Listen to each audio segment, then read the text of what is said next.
Hello everyone, it's Sunday. Today is the law of pure potentiality. Before we begin today's practice, I just want to go back to Thursday for a minute and recap. As we are practicing and learning about all of these different laws, you may begin to realize that they're all building on one another. The reason that we have actually defined or assigned a different day of the week to each of these laws is really to help us give our attention and focus to one law at a time so that we can become proficient in each of these laws.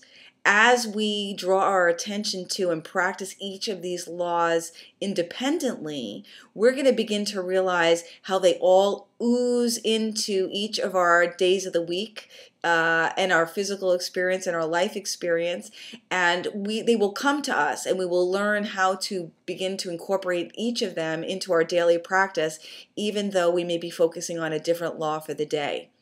So if you recall, on Thursday, we focused on the law of desire and intention. This is where we put down on paper the things that we most wanted to experience in our life, what we wanted to bring about. On Friday, we practiced the law of detachment. We let it all go and sent it out to the universe to make happen for us. Yesterday, Saturday's practice was the law of Dharma, searching for our purpose. This is when we were giving our conscious attention to who we are as a spiritual being, recognizing that we are a spiritual being as opposed to a physical being. We are our essence. We are inhabiting our body. We are animating our body. And yet who we are is this spiritual, magnificent essence that is actually connected to the law of pure potentiality. That part of our personality is the law of pure potentiality. We are the universe. We are not separate from the universe. Another way to explain this is to think about the ocean for a moment. It's a great metaphor. The ocean, for anybody that's ever had an opportunity to be there or look at pictures, the ocean is huge and it's vast. Right? From time to time, as we're looking at the ocean, we'll see a wave pop up.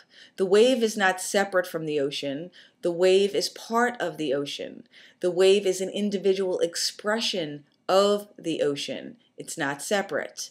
So the universe, and the universe in the field of pure potentiality is one and the same. It's a field, an electromagnetic field that we all have the capability of tapping into. Why? Because we're all part of that energy field. Our spiritual side, the essence of who we are, is that field of pure potentiality.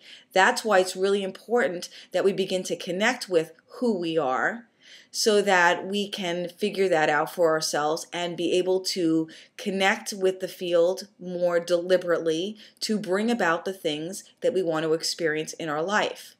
As we talked about yesterday, the best way to do that, to connect to our spiritual side, the essence of who we are, the ethereal part of who we are, is to begin asking ourselves the three soul questions while we're in stillness. Who am I? What do I want? How can I best serve myself and others? How do I best serve humanity? When we ask ourselves those questions, we are directly connecting with the spiritual side of our personality. To do that, we have to get still. Remember, life is dynamic. Things are coming at us. We have 60,000 to 80,000 thoughts a day. There are so many different activities, so much energy out in the physical world that we have to get still. We have to become still so that we can connect with the essence of who we are, because that's connecting with the universe. And by asking ourselves those questions, we're going to start to get some answers. In Deepak Chopra's book, The 7 Spiritual Laws of Success, he talks about object referral and self-referral. Object referral means that we are more connected to the outside world, the physical world. We define ourselves based on what we have, the things that we acquire in our lifetime. Our worthiness, right? That has to do with ego. All of that is ego-based. That's physically based. That's being more connected to our body and the physical world than it is being connected to the universe or the spiritual world or the essence of who we are. Self-referral is being more connected to who we are, the essence of who we are. That is taking the time to define for ourselves what is most important for us to achieve in our lifetime, and then using our inner self as the frame of reference, as our reference point, rather than looking to the outside world for feedback, what other people think we should be doing, what other people think is right or wrong, and using that as our gauge or that as our benchmark.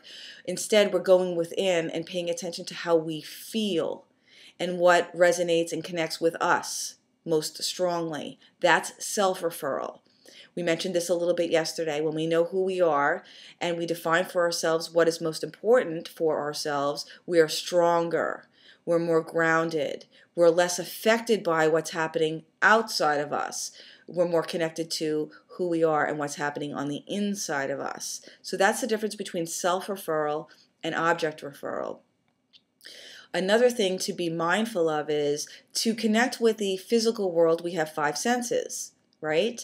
And sometimes our senses can be deceiving, especially eyesight. Sometimes when we see what's happening in the outside world, we give more credence to that. Instead, we have to redirect our focus. When we don't like what we're seeing happen on the physical side of things, in the outside world, that's when we have to go within and start discerning for ourselves what's most important and using our insight. So using our insight as opposed to our eyesight to benchmark how we are, what progress we're making, how we're feeling about things. Sometimes when we're giving our power to other people, we give them more of the power. We give them more of the credence. We think that they're right and we're not.